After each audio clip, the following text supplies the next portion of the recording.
Vashti McKenzie says that our voices add a unique sense of cohesive harmony to our human existence. When life breaks your heart, beloved, look to Jesus. Our voices, your voice, my voice, all of our voices together add a sense of cohesive harmony to our human existence. Our voice, where you come from, what you've endured, what you've overcome, the things you know, the paths you've taken, the successes you've had, the setbacks you've had, the what ifs, the not yet, the to be determined. All of those things, all of those experiences, all of those unique perspectives, ideas, opinions, all of those things blend together to make your voice, to create your voice. Within your voice, beloved, I need you to understand and to recognize that there is power. Your voice is where your authenticity is, what makes you uniquely you, and how you show up to yourself and to others. And also, there is purpose. There is purpose.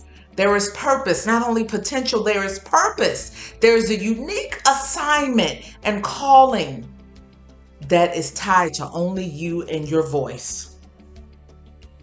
See, your voice is the culmination, if you will, of your pain, your difficulties, your struggles, your setbacks, your mistakes, and your overcoming. That last part.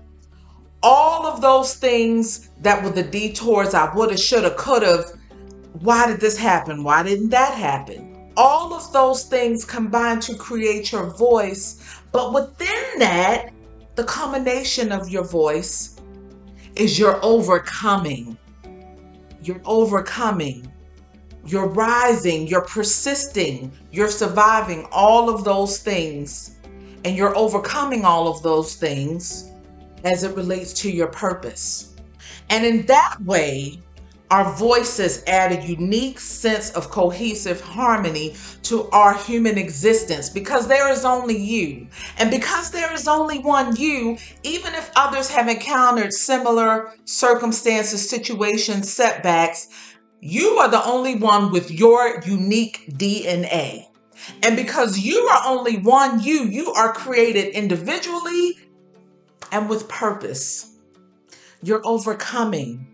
You're surviving. All of those things is what culminates, combines, coalesces, mixes together to create your purpose. And within your purpose, there is your voice. There is your voice. And we see this process, if you go with me again, to Exodus 3, where Moses had his encounter with God. This is so important. Because in the beginning of Exodus, the children of Israel are crying out. They're crying out to God for deliverance. They're crying out to release them from bondage, to release them from captivity. And as they cry out, when they cry out, God goes to the answer. God goes to Moses. God goes to Moses, the deliverer. If you will, recall, if you will, Moses, at this point, had been in the wilderness for 40 years tending sheep. How did he get to the sheep? Well, Moses knew that God had spoken a purpose and promise and potential to him in Exodus 2, but Moses, in his impulsivity, the right purpose, the right voice, wrong time. Moses got ahead of himself and got out of alignment with God's timing and defended his fellow Israelite and killed an Egyptian. See, Moses had been set aside for unique purpose and potential. Don't forget, you guys, when Pharaoh, as Exodus opens, Pharaoh sees that the children of Israel, they just keep having babies. They keep reproducing. They keep being fruitful. The more the Egyptians oppressed the Israelites, the more they flourished. So much so, Pharaoh said he was afraid, he was concerned that if war broke out, the Israelites would join their enemies. And so he passed an edict for all newly born male children of the Israelites to be killed. And Moses' mother, of course, set him aside. She said, "Not my son, not my baby." And she put him in a basket and sent him down the Nile River. And there he was found by Pharaoh's daughter, raised in Pharaoh's household. And so all of these unique experiences, all of these circumstances that led up to his encounter with God, including his mistake, including his getting outside of or ahead of God's timing for him. See, those things were setbacks, those things were delays, but those things were also part of the setup. Those things were also part of the setup. Those things also helped to cultivate, to create, to prune him for that encounter with God at just the right time. And here we see in Exodus 3, God calls to Moses and gives Moses his assignment. Tells him that I want you to go and deliver your people from Pharaoh. And see, it's so interesting because Moses didn't say that it couldn't be done. Moses went back and forth with God, questioning God, like, are you sure it's me that you want to use? Are you sure it's me, the one who's been tending sheep for the last 40 years in exile, the one who got ahead, stepped outside of, let my impulsivity get the best of me, the one who got ahead of the last time I tried to defend these people? The last time I tried to defend my people, I killed an Egyptian. I didn't think anyone was looking, but clearly someone was looking, one of my fellow brethren, and they dropped a dime on me. Lord, are you sure it's me that you've called to do this? And here we see throughout Exodus 3 and 4, this exchange between God and Moses. See, I want you to remember, beloved, that Isaiah 66:9 says, I will not cause pain without allowing something new to be born. Here we see that if God causes or allows things to be done, it's because he's birthing something. He's pruning something. He's preparing something within you for his purposes, for his plan. Nothing, and I do mean nothing, goes to waste in God's economy.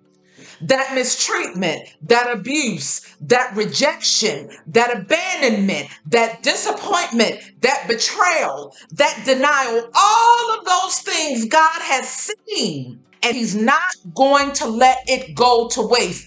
Nothing. And if you don't remember anything from today, beloved, I want you to remember that nothing, and I do mean nothing, will ever go to waste in God's economy as it concerns you.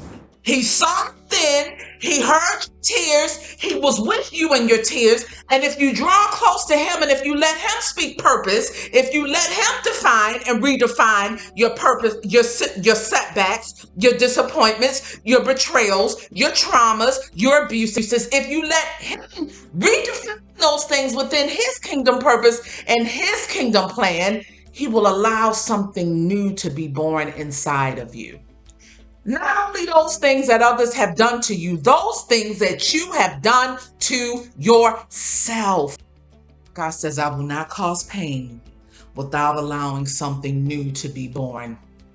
And that's exactly what we see in this exchange between God and Moses in Exodus 3 and 4. Here we see how God takes all of those things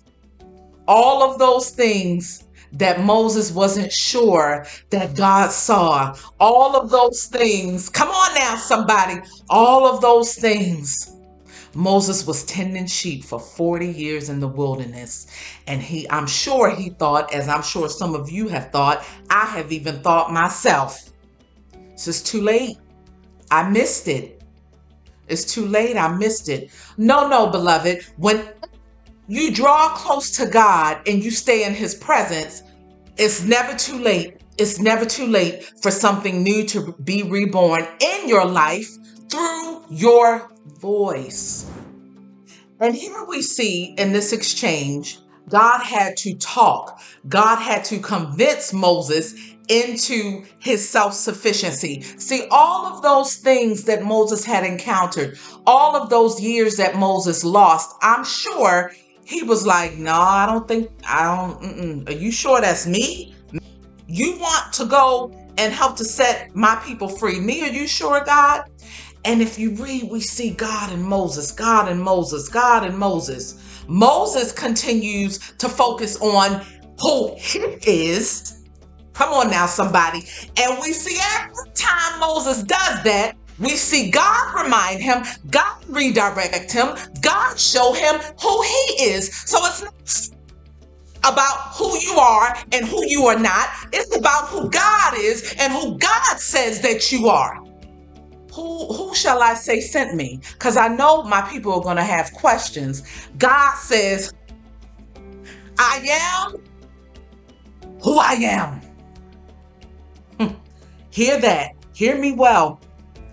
In spite of the questions, in spite of other people's doubts, in spite of your own doubts about yourself, God says, I am that I am. I am who I am. That is the promise. God says, I will be whoever you need me to be, when you want me to be it, how you need me to be it, as long as you surrender, walk in my plan, walk according to my word, and I'm going to show up for you. And here we see God tell Moses, yes, it's me. I'm calling you, Moses. Yes, the one who killed the Egyptian, the one who's been tending sheep for 40 years, the one who thought that you had missed your purpose, the one who thought you had missed your assignment, the one where you thought all that I had forgotten about. No, I'm coming right. No, I sent you there for a reason. I'm calling you. And here we see at the end of chapter 4, here we see Moses say one more time, God, are you sure it's me that you want to speak to the people? His voice. Moses said, I'm not fluent or eloquent in speech. Moses had what we would refer to as a speech impediment. Moses stuttered. God said, listen, I said what I said. I'm going to put your brother alongside of you, Aaron, so he can help speak to the people for you. Now go. His voice, literally his voice. All of those things, all of those circumstances, all of how Moses would show up with the speech impediment, with what he considered to be a deficit, God called it justified. What Moses considered to be he missed his opportunity, God told Moses, no, beloved, you're right on time. You're right on time now because you're moving according to my authority, according to my direction, according to my leading. His voice, your voice, my voice, our voices together. And we see chapter 4 wrap up after this exchange between God and Moses, because a whole nation of people was depending on Moses' obedience this time. A whole nation of people was counting on Moses to not miss it. Not this time. Not this time. Beloved, I encourage you. Who's depending on you? Who's depending on your voice? Who's depending on you to surrender, to allow God to redefine your backs for your setups? Who's depending on you, beloved, to show up? Who's depending on your voice and all of your uniqueness, and all of your overcoming all of those traumas, all of those abuses, all of those betrayals, all of that rejection, all of those things that have been done to you and that you have done to yourself and to others? Who is waiting on you to surrender your voice to be reinterpreted, to be redefined with as according to who and how God says for you to use your voice. Maybe it's you. Maybe you're waiting on yourself.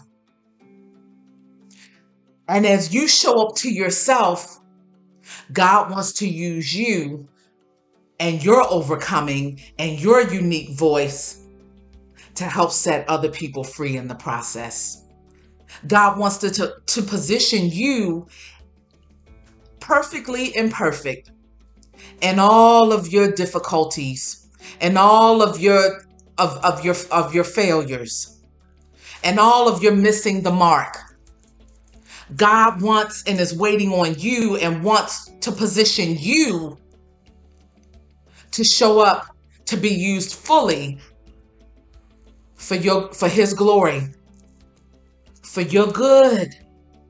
It's something that he wants to birth in you that's already there.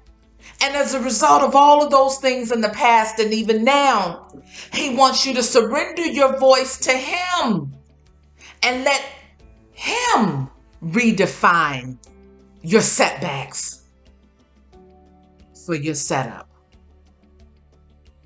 Lord, let the words of our mouths and the meditations of our hearts be acceptable in your sight, O Lord, our strength and our Redeemer. See you next time.